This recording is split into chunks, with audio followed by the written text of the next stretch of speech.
ask us questions along the way using the Q&A feature on your screen. We will be answering as many questions as we can at the end of the presentation, and if you will please ask your questions by saying your name and your affiliate, that'll really help us out.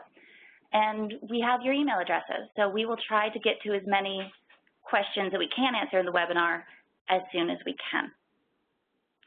So for today's presentation, we have Dr. Maria Clave, President of Harvey Mudd College and the EdReports.org Board Chair, Dr. Kevin Maxwell, Superintendent of Prince George's County, Maryland Schools, Dr. Morgan Polikoff, Assistant Professor of K-12 Policy at USC, Eric Hirsch, Executive Director of EdReports.org, Dr. Amy Weber-Salgo, Director of Mathematics Materials Review, EdReports.org, and Kimberly Osborne, Assistant Principal of Hobgood Elementary and in Tennessee, and one of the EdReports.org's reviewers.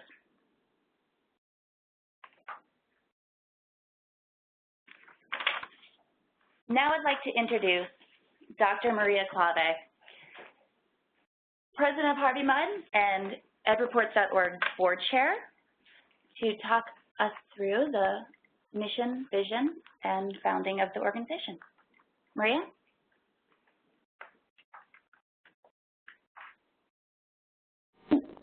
A particularly exciting day for all of us at EdReports as we're launching our first set of reviews for K-8 math materials.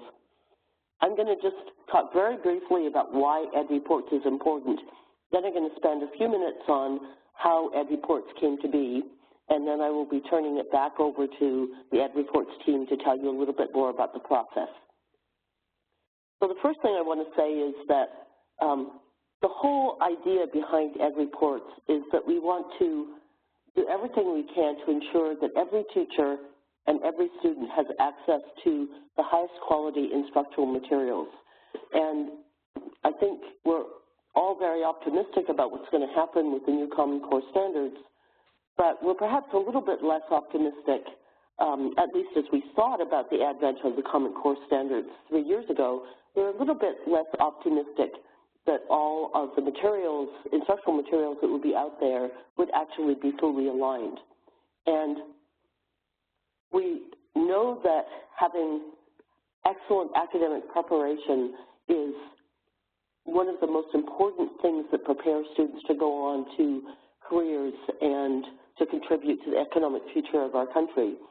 And we also know that teachers and school leaders and K-12 leaders in government and so on, it's hard for them to know exactly which instructional materials are going to be the most effective. So 3 years ago, I was part of a small group of educators who met for a number of days to look at the challenges facing K-12 math education in the United States. And I will say, as a mathematician and as someone who's been interested in K-12 math education pretty much my entire career, one of the things I was very surprised to learn from a number of the other educators were there, particularly from superintendents, school principals, and teachers, was that one of the biggest hurdles facing people who are choosing instructional materials is that there was not a trusted source that you could look to that would tell you about the quality of instructional materials. And so 3 years ago, I raised my hand and I said, okay, I'm going to work on this. Now, I've done a number of ambitious things, a few times in my life. At this particular time, it turned out to be one of the most exciting. And for 3 years, for the first year and a half, we worked on planning for this organization, EdReports, what would be necessary to launch it. And over the last, I'd say, roughly a year and a half, a group of people have been working very hard to actually bring it to fruition. So the idea of EdReports is that we will have teachers who will prepare reviews of instructional materials that will be very, very carefully done and vetted. We're a new organization, so we're busy learning about what we do.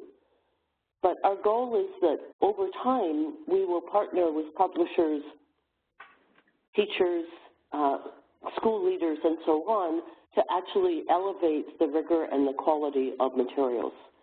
So this is a very big day for me. We're very grateful to all of the support we've had from educational leaders around the country, from a number of foundations who've made all of this possible. I'm particularly grateful to Eric Hirsch, our executive director, who has done such an incredible job of getting this organization off the ground. And I'm going to turn it back over to the EdReports team and let them tell you in more detail about what we've been up to. Thank you. Great. Thank you so much, Maria. Now I'd like to introduce Eric Hirsch, Executive Director of EdReports.org, to speak a little bit more. Sure. Thanks. And Maria, thank you for your leadership, and I think you truly covered the excitement of an origin story that that spans a few years. This is not an idea that that we thought of just yesterday. This is one that has been years in the making and has been several months in the implementation to find the kinds of talented educators like Kimberly that Amy is about to share with you, to make sure they've had a level of training and to work with educators to truly develop our tool. And at the heart of what we do, and Amy can speak a little bit more about this, is this notion of educators. Part of what we believe makes EdReports unique is our focus on educators. From engaging them on our board of directors, we are so fortunate to have Maria's leadership, and we are also fortunate to have the leadership of other practicing K-12 educators in the field guiding our work. We are fortunate to have learned from more than 500 of them as part of a listening tour that Amy will reference. We are fortunate enough to have more than our 46 content reviewers, and we are fortunate enough to continue to learn and benefit from the ultimate end users of those instructional materials. So with that, Amy, why don't you tell us a little bit more about our methodology and the development of our tool? Great. Thanks, Eric. As Eric said, educators are the heart and soul of our organization. We have educators on our board of directors. We talk to hundreds of them within our listening and learning tour. Of course, they were in charge of developing the tool that we use to review the materials, and then they make up our review teams that do the reviews. The next step in this process is to ask educators to add their own feedback on the materials that we have reviewed.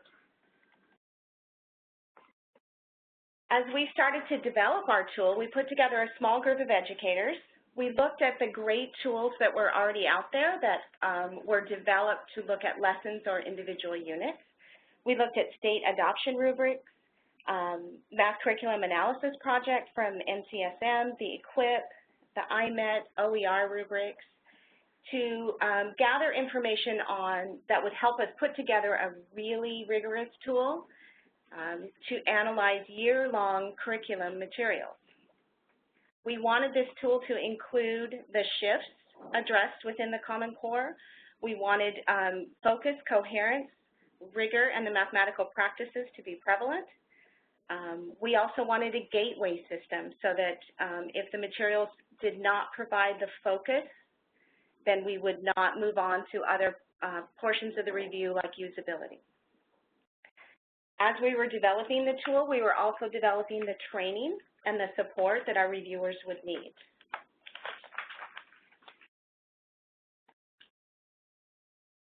Sorry about that. There we go. Great. As you can see, we had 46 reviewers within this, this round. 23 of those reviewers are practicing teachers. The other 23 hold various roles within their district or their states. The average teaching experience of our reviewers is 15 years, and they belong to various professional affiliations.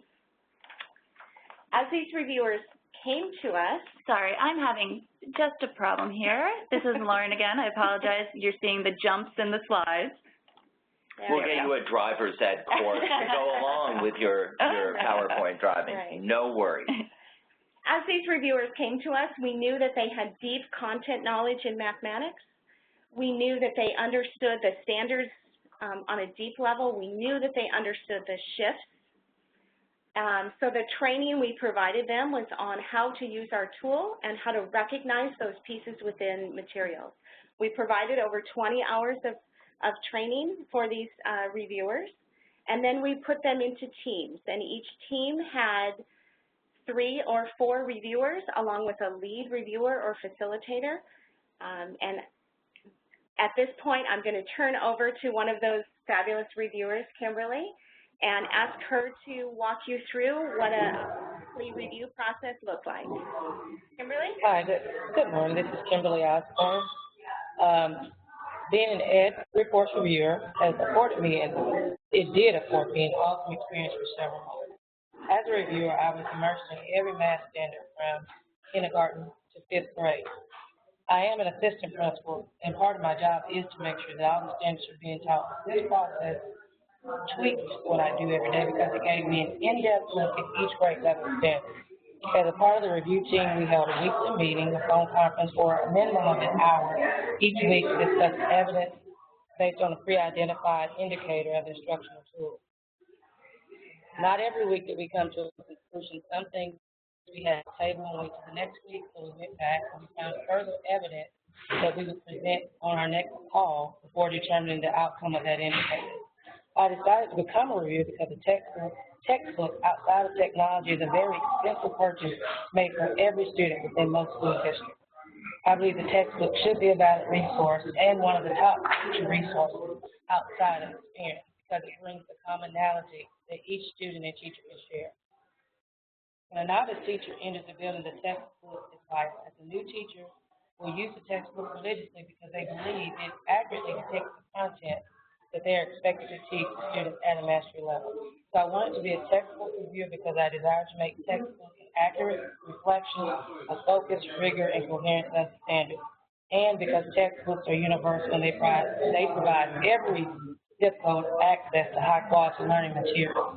So it was a great experience, and we worked very hard every week to find evidence to support our claims. So it was not just invalid claims. We had to provide textual evidence, and we met every week for a minimum of an hour to review the material.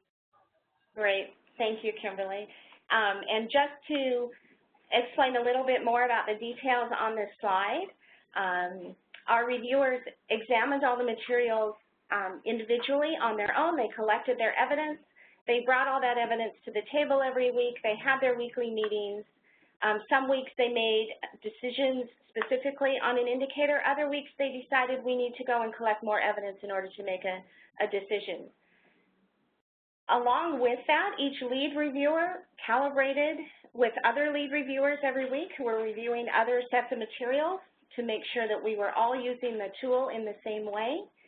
And then we had more formal calibration sessions as well, in person and virtually, to compare our evidence for each indicator and to, again, make sure that we were all using the tool the same way, and to write the final report, which you'll see on the website. So now some details on the tool. Within our tool, we have 3 gateways. The first gateway, Gateway 1, is focus and coherence. We wanted to make sure that we have the right math first. If it meets our criteria for Gateway 1, then we'll move on to Gateway 2, which is where we look at the rigor and the mathematical practices. If it meets the criteria for Gateway 1 and Gateway 2, then we'll move on to Gateway 3, which is the usability of the material. Within Gateway 1, we have 2 criterion for focus. First, we look at the summative assessments within the program to ensure that they are focused on grade level standards. We also look at how the materials spend the majority of the time on the major clusters of the grade level. Also within that gateway, we look at coherence. We look to see how the materials foster the coherence through connections at the grade level. And then if it meets the criteria for focus and for coherence, so it goes through that gateway onto Gateway 2. In Gateway 2, we look at the rigor first. We look at conceptual understanding, procedural skill and fluency, and application. Each of those three we look at individually, and then we look at them as a combined unit to see if there's balance within the three. After we look at rigor, we look at the mathematical practices. We look to see if the practices are identified and if they are used to enrich the mathematical content being taught at that grade level. We look to see if they are attending to the full meaning of each practice standard. And then, of course, we wanted to have indicators focused on reasoning in mathematics. We look to see if the materials prompt students to construct viable arguments and critique the reasoning of others. We also wanted to see that the teachers had support within the materials to ensure that their classroom is a place where students are reasoning about mathematics. And then we looked at the specialized language within mathematics. If it meets the criteria for that gateway, then we move on to Gateway 3. Within Gateway 3, we look at use and design. We look at the support that's offered to the teacher for planning and learning. We look fully at the assessment program, the summative assessments along with the formative assessments. We look at differentiation strategies. And then if there's a technology component, we look at that as well. And I'll turn it over to Lauren. Great. Thank you so much, Amy. Now, Eric Hirsch, Executive Director of EdReports.org, is going to talk more about which materials we reviewed and the findings. Thanks so much. A couple things to reiterate. That Kimberly, thank you so much for your time. And to the 46 reviewers, 23 of which have their day job of teaching kids every day, and were willing to work nights, weekends, and goodness knows where else they found additional hours to work for us. Kimberly mentioned meeting at least an hour a week. We've surveyed our reviewers, and on average, a majority of them indicate that they spent 3 to 5 hours over the course of our 4-month review on the materials, and 20% of them spent between 5 and 10 hours. So, and when Kimberly was mentioning that 1 hour, she was talking about the weekly calibration session with the team, not the individual review time. Absolutely, certainly. And I think that is a great clarification, Amy, thanks. And I think something to point out, and I think, Amy, thank you for walking through the rigor our tool has, is to really point out that our tool, designed by educators, doesn't just focus on alignment with the standards, whether those standards are present, it certainly looks for that, but it really looks for the instructional shifts in the Common Core that need to occur to ensure kids get the depth of learning in mathematics that we all know for them they need to meet to be college and career ready, as Maria said. So as you look at our series that we chose for this first round, I want to be clear that this is a place where EdReports is beginning and not ending. We chose this set of materials because they met a few criteria. Number one, that they represent 10% or more of the market share as best we can determine in K-8 mathematics. And number two, they have passed at least 2 state adoption processes. Our goal was to, again, provide information, supporting evidence, our tool, our methods, and as we'll show you in a second, the publisher response, which is really important as well, so that collectively that information can be used by schools, districts, and states to make the right decisions for them as they go ahead and adopt curriculum and as they assess the curriculum in use to help ensure that the standards are fully covered and that kids get what they need to achieve at the highest levels. So our findings. 1 instructional series, Eureka, put out by Great Minds, met our alignment criteria at all levels, K through 8. And in meeting our alignment criteria, that means that they pass through all of the indicators and criteria in Gateways 1 and 2.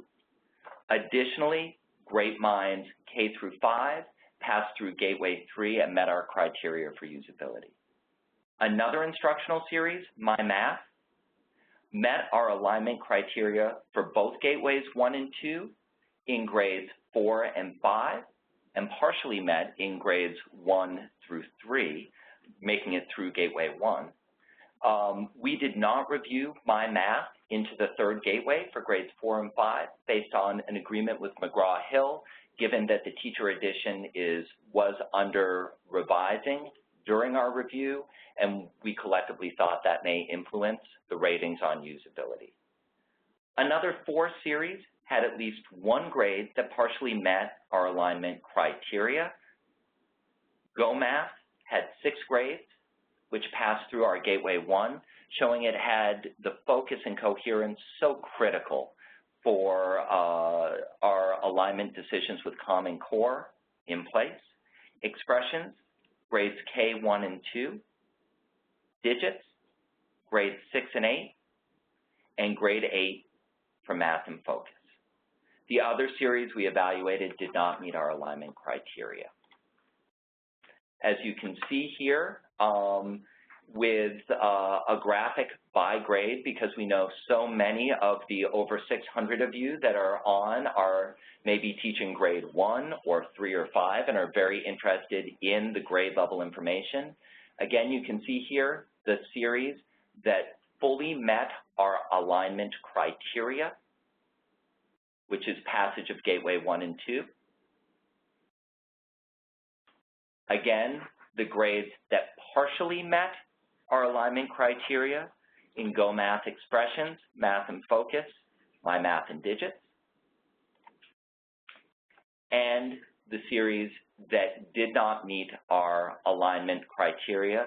So within Gateway 1 on Focus and Coherence, as you will see on the website, as you look at the ratings and the supporting evidence, along with the publisher response, you will see a wealth of information to help you look through those series. With that, I'd like to talk about the website, which went live as we started with our review process. Okay.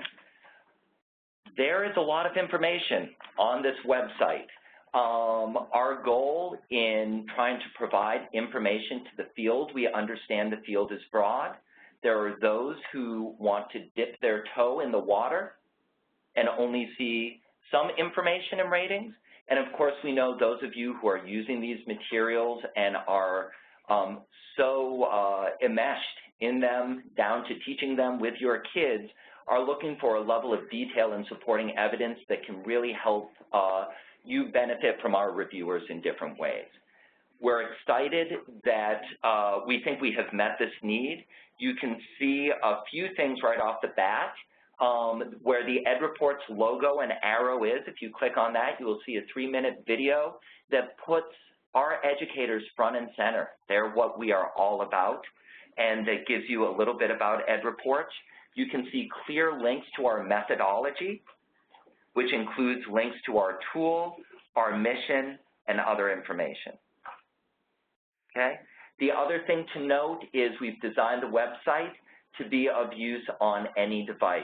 So we know those of you who are in schools may not have a laptop, tablets, and cell phones. You should be able to pull up any of this information. We tried to create some visuals for takeaways so that you could clearly see the ratings from our educator reviewers, particularly as you are clicked on that overview tab, and you can see to the right what you'll start to see if you click on supporting evidence. That includes actual scores on each of the indicators in the tool that Amy mentioned, as well as some of the supporting evidence documented by that review team of at least 4 educators as they went through the text. You can see that there are functionalities to pull down by grades to compare materials, and I would like to call your attention to the publisher response box. We have tried to work transparently with the publishers. We know the effort they put into designing their curriculum, and we provided them with the opportunity to provide a response, and we think that is an important part, along with our reviews, to providing the best information out there to help you make informed decisions about curriculum use and purchase.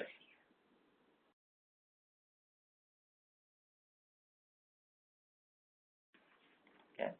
If you click on the compare functionality, be it at the grade band level, at an individual grade, it can quickly pull up our top level ratings. However, we really encourage all of you to go in, click on that supporting evidence, click on those publisher responses, and really look through the level of detail we've provided within these reviews. And with that, Lauren, I'll turn it back over to you. Great. Thank you, Eric. All right. So there we go. So first, would like to open up the floor to Morgan Polikoff, Assistant Professor at USC. Morgan? Hi, and thanks for inviting me to be on the call. So I actually want to start with a little anecdote. Last year, I conducted some research on the alignment of textbooks to the Common Core standards, and a professor named Bill Schmidt at Michigan State University also conducted research, and we both presented it to some education journalists. It was covered very widely in the education media and in the national media. And I can't tell you how many emails I got after those stories from school district leaders all across the country.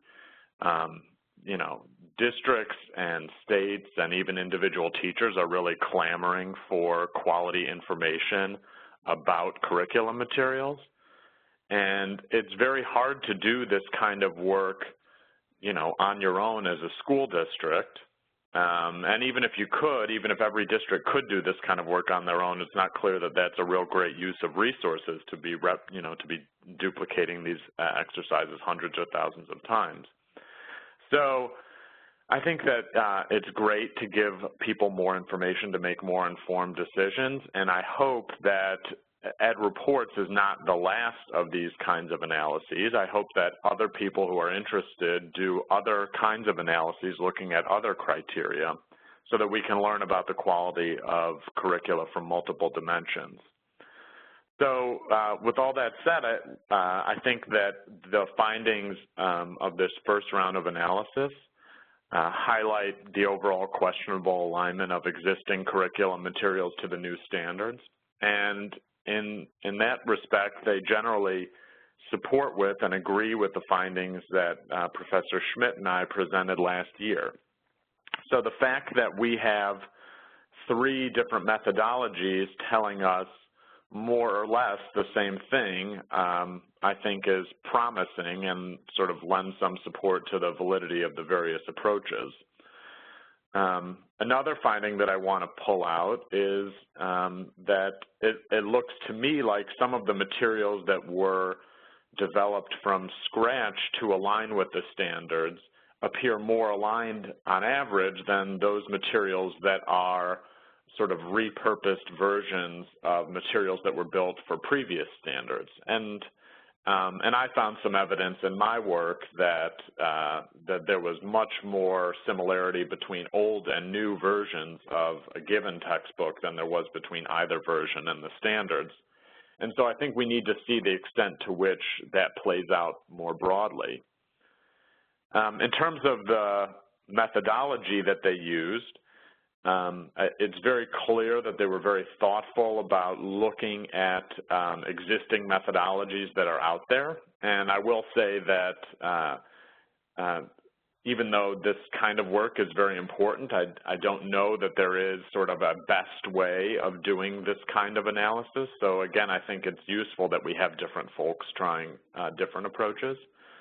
But some of the things that I especially like about the methodology that was used is that they focus on both the student and the teacher edition of the materials. So I think that that gives a very complete picture of the content to which students are likely to be exposed. The fact that they code for multiple dimensions, so they code for content, they code for the math practices, and the coherence and focus. And these exceed what I was able to code for in my study, for instance. The fact that they have multiple panelists evaluating each book, so, you know, if one person has sort of an outlier perspective, you can deal with that issue. And the fact that there is a consensus approach can often be useful as well, so folks can talk through agreements and disagreements. And so to wrap up, I'll just say that we know that curriculum materials matter quite a bit. So textbooks don't, fully define what teachers teach, but they certainly affect what and how teachers instruct their students.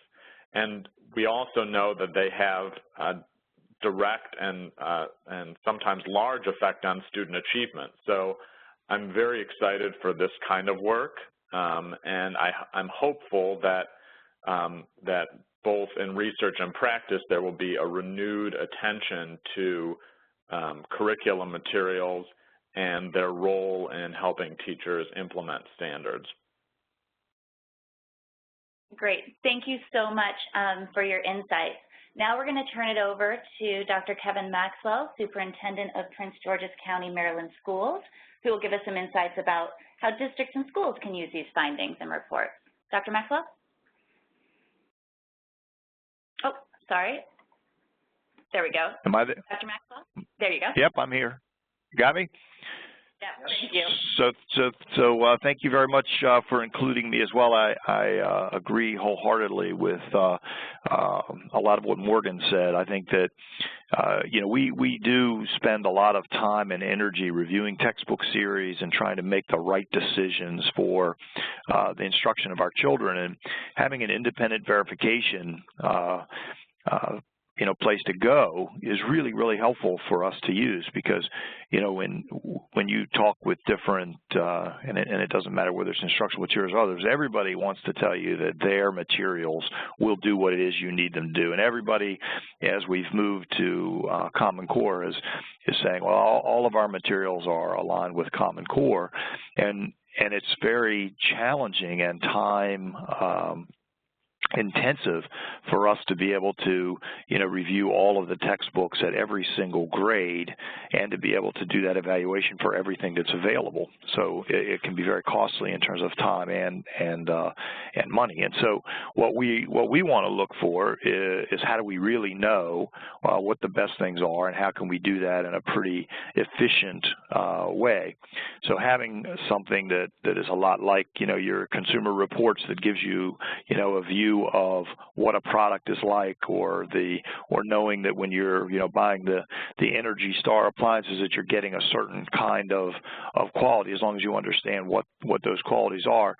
And it does allow us to make some very, very good decisions. Now, we happen to use some of the materials that you've rated, and we use some that you have not rated in the particular grades that we use. But, having that information, before we entered into, our agreements or as we go forward would, again, give us some additional information to consider as we make those tough decisions. I would note that there are others that you rated very, very well that we also have under consideration. And so, again, it sort of verifies that the people that are making those decisions here are doing a pretty good job, but it would also lessen the workload that we have on those folks if we, have some trusted places where we can go and get input. So again, it will help us be more efficient.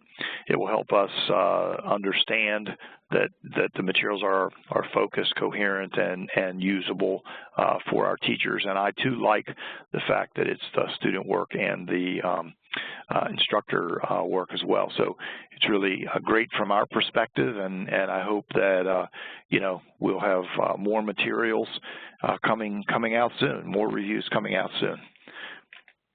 So I'll end there. I won't go long. All right. Well, thank you very much. And thank you to all of our panelists today. We really appreciate hearing and being able to provide a diverse set of perspectives on our initial reports. So now I'm going to hand it over to Eric Hirsch, who has, we've compiled some questions from the Q&A box. And Eric, take it away. Sure, and I'll just answer one or two, and then Lauren, why don't you take it over and turn to some of the panelists. I just want to hit a couple of the kind of smaller clarifying questions, which are about things like copyright dates for the materials, what we reviewed, et cetera. Again, to get to our list of 20, we used our screen of market share and state adoptions, and of course that was at a point in time. States have continued their work. There are a few series that we did not review at the time that still met our criteria because after conversations with the publishers, we jointly determined because they were under substantial revision that our goal at EdReports was to review the most current materials that would be available for adoption or purchase in districts. So some of you may be using a few sets of materials that you thought may be up there, and our hope is they will be there in the future. The copyright dates, the ISBN numbers, all of that information as you go to our website, which is now live, are clear and up there. And I think there's a point, and Morgan alluded to it, and I neglected to mention, and that is that we did a review of core materials. What we wanted to do, and we heard this from the educators on our listening tour, our educator reviewers, is our goal was not necessarily to review everything available in an instructional series, but the core set of materials, the minimum amount, because we know that may end up in what is in a teacher's hands depending on the purchase from a district. So we have always tried and will continue to strive to be transparent in what we do. We talk specifically about what we reviewed if it was print and digital. In many cases, we print some of the things that are available that we did not review to try to, again, give the fullest picture to folks like Dr. Maxwell and his educators and curriculum folks, not to supplant what they are doing, but to supplement with information from our talented, trained reviewers and from our reviews on our criteria that we've put out there. We were also asked about where's English language arts, and our answer is, my goodness, we're coming, as well as in high school mathematics. We wanted to start in K-8 math knowing how critical, and I believe Maria alluded to this, getting a great start in math is to the success of kids. Again, it's where we're starting and not where we're ending. Let me answer one of the questions that was put in front of me, and I think it reiterates what Dr. Maxwell said, and it's what do you have to say to district administrators who are using materials your evaluation found did not meet your alignment criteria? And again, I want to be clear, number one, we are saying and reviewing on whether they met, did not meet, or partially met our alignment criteria. We are providing the level of supporting evidence to empower local schools, districts, and states to make the right decisions for them. So what we say is we hope the information we have provided helps teachers utilizing the curriculum you have, helps you consider where there may be a need to bridge and look at other units and lessons to ensure that the standards are fully met so all kids have the best opportunity to have Common Core, any college and career-ready, high rigorous standards met by their curricular materials with great teachers who can convey that to them in their classrooms. Why don't I turn it over to you, Lauren, to raise some more questions for our other panelists. Absolutely. Dr. Maxwell, I want to give you the opportunity. Do you want to add, as a superintendent, would you like to add anything on to Eric's last answer? So just that, again, I think having the tools is very, very helpful. And again, it's a very expensive proposition. Buying textbooks, when you invest in them, you usually invest in them for multiple years. And so you really want to make the absolute best choice that you can of the materials available for your children. I think Morgan said textbooks are a part of it, curriculum materials are a part of it. Certainly, the great delivery of instruction is important as well. So there are a number of factors here. But certainly having the right materials available is really critical. And again, if you buy something, implement something that isn't designed to give you the results that you want, it's an investment that you've made that's going to last for multiple years, and it's very, very difficult to make up that time for children in their, in their years of instruction. Thank you so much. Morgan, I'm going to throw a question to you. One of our participants wrote in and asked, is your research public? Is it available publicly so that people can see it? Yes, so yes, you can find the paper somewhere around the internet, and it is a pre-publication version, and then it was just accepted for publication. If you can't find it, you can also just send me an email, and I'll be glad to send you the most recent version. And you can Google me. I'm the only Morgan Polikoff on Earth. And there are only 600 people on, Morgan, so be wary of your inbox. I know, yeah. All right, great. Eric, we've got a question for you. Is there going to be a place on the website for user experience and feedback? That's a great question. As you look at the website, you'll see on the top menu navigation that there's a place for discussion. Right now, we have put some blog entries from some of our reviewers so that they could share their experience about being a reviewer with all of you. I think one of the things that made us feel good was while we are happy to get to a destination in terms of having a reviews, the journey mattered. And the journey mattered to our educator reviewers who said, this is actually great professional development. They learned a lot about the standards, not just from their own professional development and having taught them, but by looking for them and the instructional shifts in curriculum that they were not teaching. So we have blogs up there for now. Over time and over the summer, we hope to add functionality to the website that includes things like crowdsourcing, largely to get at that Gateway 3, which of course we didn't review a lot of materials on around usability.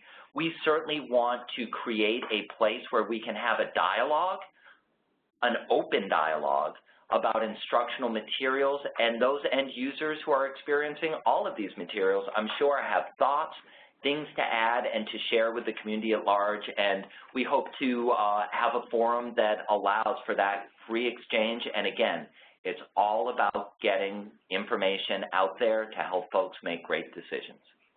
And this webinar will also be recorded and posted on the discussions page of the edreports.org website for people who want to review it later. The next question for Eric is, how does your process align to the Tri-State rubric and the EQUIP rubric? And Amy, please jump in here as well. We will go to our Director of Mathematics Review, who has utilized so many of these tools and was on the design team when she was an educator before we were so fortunate to have her on our team. Amy? And like I explained when I talked about the development of the tool, we looked at all of the greatest tools that are out there, including those. We wanted to use their great knowledge, to use their great procedures, to use their great thinking to develop our tool, and to include some of the exact same pieces of information. So, for example, we certainly wanted the shifts to be on there. EQUIP, you know, the first thing on there, of course, is whether or not it's focused as they look at units and lessons. So we certainly used all those other tools to inform our work. Great. Thank you, Amy. And Kevin, we have another question for you. It's what should districts do if they've already invested in a text? The district to district, any ideas? So I think you look at your own review process and your confidence level in that, and then you look at other information that you have, these reports obviously, and make a decision on whether you need to supplement. I mean, again, it's a very expensive proposition to buy multi-grade textbook series over time, and once you sign that contract, you're obligated to those expenses. So I think that you look at what adjustments you make with your pacing guides, with your supplemental materials.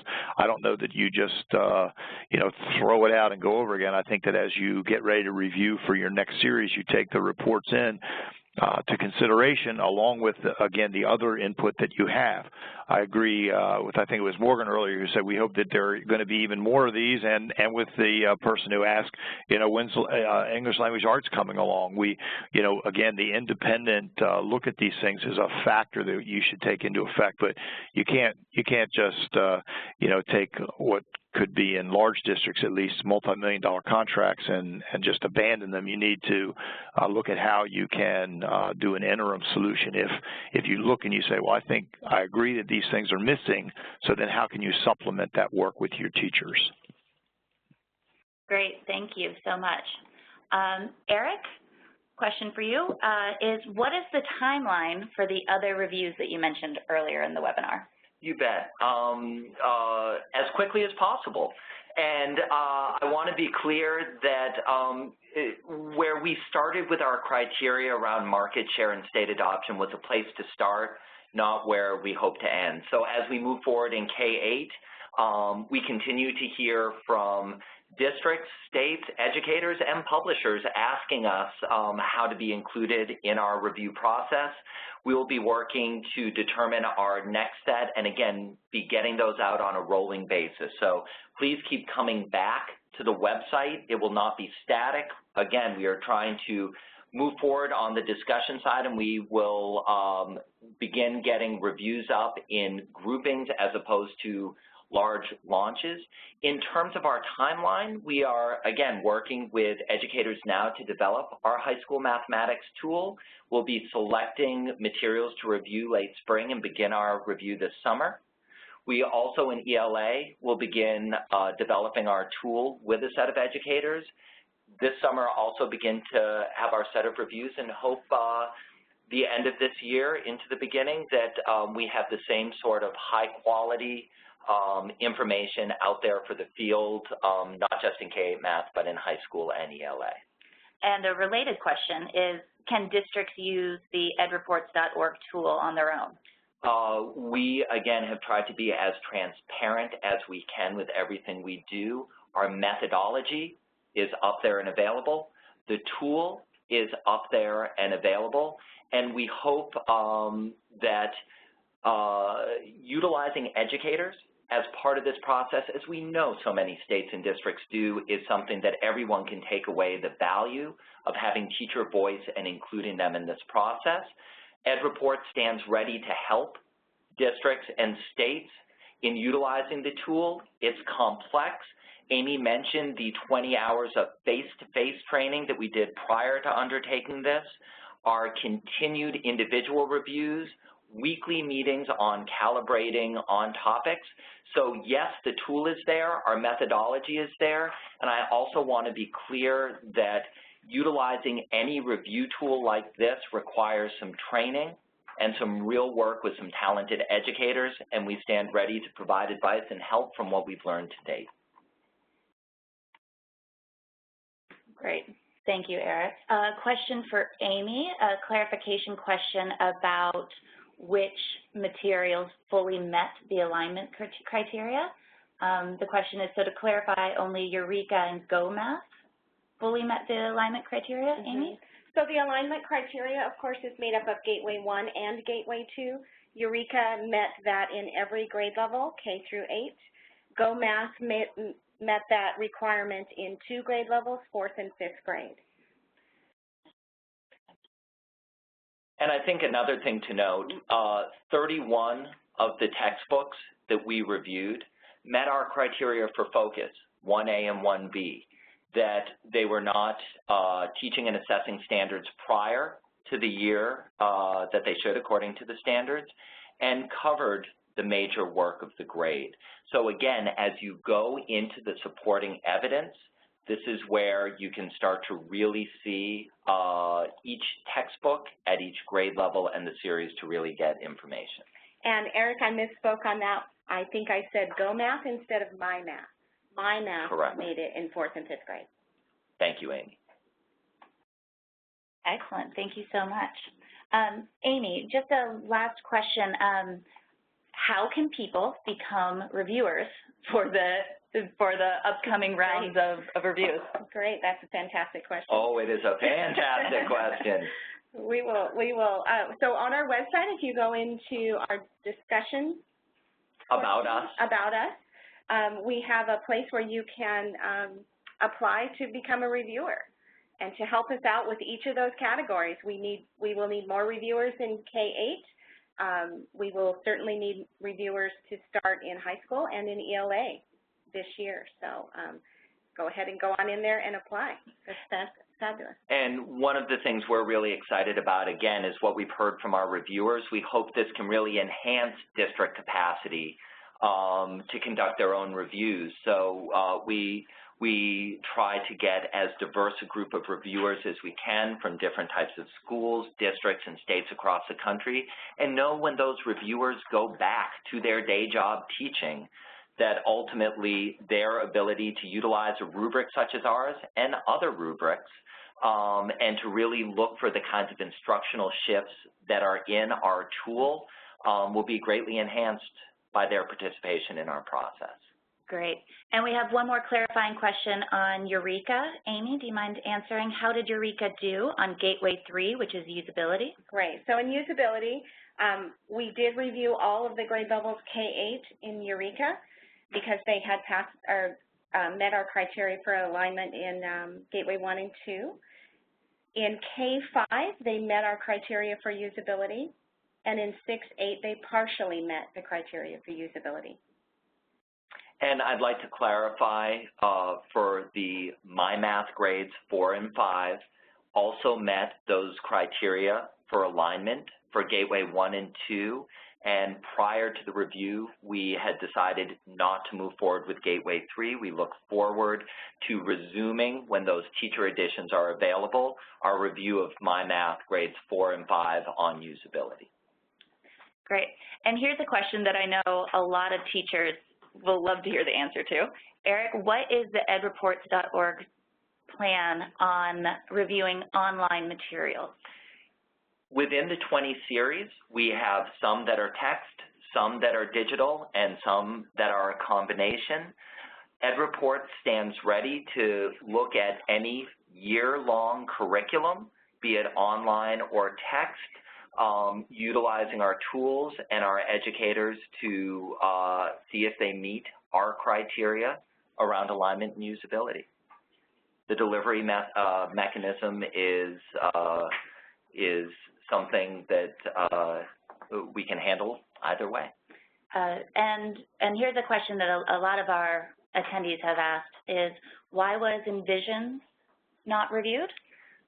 So there were a few series that, again, would have met our criteria, including Envision and Everyday Math. In each of the cases, we had discussions with the publishers. Again, we have tried to work with publishers and have truly appreciated their working with us, from initial conversations about us and our sharing our tool to having us purchase materials through them. We try to keep them up to date on what we're doing, and of course, us providing them a chance to respond to our reviews. We know the kind of time and effort they put into their materials. In those conversations, we also discussed each of the curriculum we hope to review, and in these cases, with the publisher, determined that the revisions were substantial enough that they would impact the criteria we were evaluating, and collectively chose to review these materials in future rounds. So we're reviewing the most current publication that would be available for purchase in the future. And Eric, will EdReports.org do re-reviews of any materials? Absolutely. We stand ready to re-review any of the materials that are there. We particularly know online materials were discussed. The digital materials in particular change constantly, and we are excited. Our hope is that our reviews are not just helpful to the field, but to the publishers as well, and that this guidance can be, and supporting evidence can be reviewed by them, and we stand ready to continue to look at the most recent editions of these materials and use our great group of talented educators to move forward. Great. Thank you very much. Thank you, Eric. Thank you, Amy. Thank you, Kevin. Thank you, Kimberly. Thank you, Maria. Thank you, Morgan. all for participating in today's webinar. This is the end of our question and answer session, and we will do our best to answer questions that we didn't get to that have been coming in from all of you. We have your email addresses. Please do go to the edreports.org website, dig around, really get into the reviews, and we are looking forward to continuing this conversation.